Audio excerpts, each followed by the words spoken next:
What is up, JG crew? And in today's video, or today's show rather, we are going to be talking about the recent balance update that happened. That had a lot of nerfs with a few buffs in there. In the new season. As always, make sure to like and subscribe.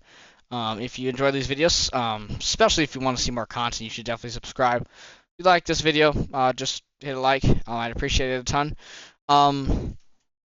And if you have any questions about the nerfs today, if you have any opinions on it, just let me know in the comments. I would love to hear it. The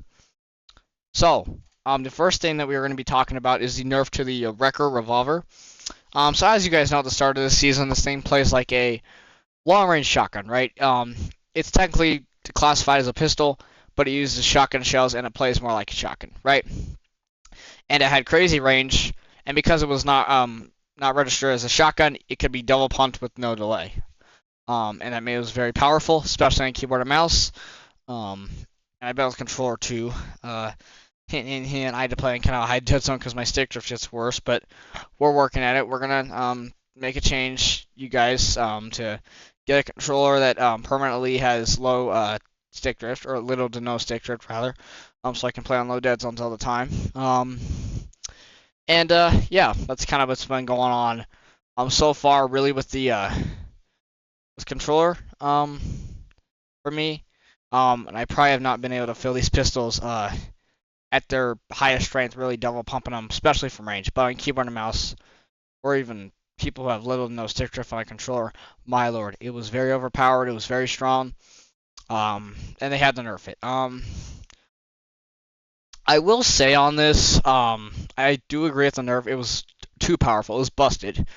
And the fact now that they keep the revolver classified as a pistol, you can still swap it with like a real shotgun like the Sentinel Pump, which I like. I think it actually is better. It doesn't let you just get beamed at range for 2 seconds. It actually makes people think about what they want to use. It makes ARs more useful. Because all I can tell you guys was the start of the season, calling the best loadout, which I didn't want to do because I figured nerfs are coming. Calling the best loadout 2 revolvers in a overpowered rocket launcher is very cheesy. So this is a lot better because it actually makes ARs useful to use. I mean, ARs were so useless because these revolvers were so busted from range. But now that you have to use a real shotgun, the Devil Pump, it's not as busted at range, making an AR like the OXR rifle much better, much more viable. And yeah, it can also be swapped between the Twinfire, the revolver, and it could also be swapped between the sweeper shotgun. But the Sentinel Pump is probably the best option. We'll talk about best loadouts here in a couple videos, or even in the next one after this. And then next we have many medallion nerfs. So the only medallion that didn't get nerfed was the Carapace medallion. This is the one that just does the healing and has Siphon. It's a good medallion, but it didn't have very unbalanced problems like the other 2 medallions that were very busted, both the movement medallions. The double jump medallion it was like, I believe, a 27% decrease in how far you can double jump, because you could double jump so far and so high that it was nearly impossible to fight it. It was so hard to. And they nerfed the double jump by a little bit. It still has the spirit of the double jump and it's still good, but it's not like the most overpowered thing. And it is still worth going for. Just don't expect it to be like, all right, I'm going to win the game because I have this medallion. No, that is not the case. You still have to use the medallion correctly, and there's more balance in it. So it's more of just having a basic advantage than being the most busted thing on planet Earth in Fortnite history. Same goes with the medallion from the Hive that literally gave you a slide boost. The slide boost was absolutely ridiculous. Another busted thing that got nerfed. It still has the slide boost advantage, which is why the medallion's worth going for, but it's not stupid overpowered where it's like impossible to fight the slide medallion. And the slide and double jump medallions were so bad, so hard to fight prior to these nerfs. They're still hard to fight, but it's not anywhere as bad as you remember. And guys, I bet some of you had nightmares about fighting these medallions. They were just way too strong. I'm glad this nerf happened. If you want the specifics on what happened to the Hive medallion, by the way, they just nerfed the slide speed, really. And then also with the double jump, not only did they nerf how far you go and how high you go, they increase the stamina cost. So you have to be more useful. You have to really be inside your mind on making the right decision on how you're going to use the medallion. But that's it for all the medallion nerfs. And then our last nerf before we go into a couple buffs to end this video out is the Swarm Strike rocket launcher. So this thing had, I believe, a base damage, or it kind of is what it's called. Rocket launchers have weird stats, by the way. It got decreased from like 38 to 32. And then they increased the blaster radius. Basically, what the blaster radius is it makes it more inaccurate. So basically, the base damage is more inaccurate. But it still can hit hard. It can still hit for probably about 100, a high 100 damage at gold rarity. It used to be able to hit for like, I believe it was 243 exactly, so you could nearly get one shot.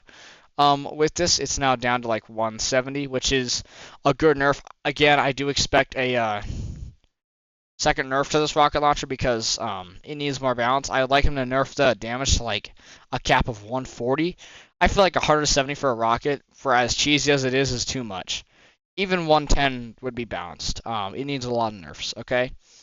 But it's still really good. But it got nerfed to the point where ARs are a lot more viable, and that also goes with the pistols, the Wrecker Revolver pistols not being double pumpable anymore. Also, this is actually the actual final nerf. I completely forgot about this one until now. Shockwave grenade spawn rates have been nerfed by 33%. And honestly, I don't understand this. I don't think they needed to do this, but they did. I liked always having mobility like shockwave grenades and shockwave launchers in your inventory. I think it made the game very fun to play. It was very useful. I really enjoyed doing that. But they removed that. So it's like, I don't know, half and half of spawn and shockwaves. It's low. They might buff it up back again. But also they nerfed the amount of shockwaves you get from like the OXR crates. I believe you would get 6 from the A tier crates. Now you get 4.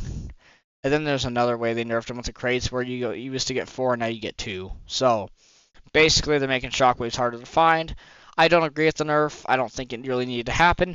But here we are. They may buff it a little bit back a little more. We'll just have to wait and see what happens with the shockwaves. Plus the roly-poly mobility item is coming in the game, so if that's the first like official downtime update, or heck, it could even get hotfixed in next week, they may just decide to, well, add it next week to kind of encourage use of it, so that shockwaves can kind of be not, abused and used, because we've seen them in the past, and if they can encourage use of new mobility items, I think that's just going to make the game funner. There's probably a purpose for it. We're just going to have to wait and see. Be patient about it.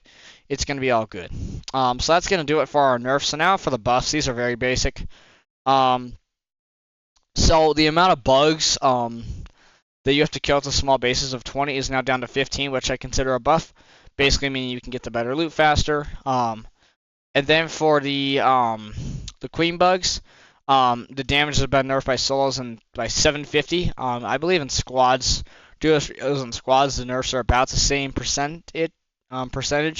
There's no official percentage on the nerfs. It's just the number. So for example, 3,000 damage was the previous queen bugs health. Now it's 2,250. So they're basically making the boss faster to kill, which I enjoy because these POIs can be very slow paced and can be very annoying and very hard in early game. And then our final buff is that they increase the amount of hero points you get, or OXR points I should say, on eliminations to make it into S plus a little bit easier. It's still hard to do. This is a fair buff. I really enjoy it. But nonetheless, that's going to do it for today's show. That is all the buffs and nerfs in this balance update. Again, let me know if you have any further questions on these buffs and nerfs. Let me know your opinion on this in the comments. And I will say thank you guys for watching. Hope you guys enjoyed this show. And I'll see you guys in the next show. Peace.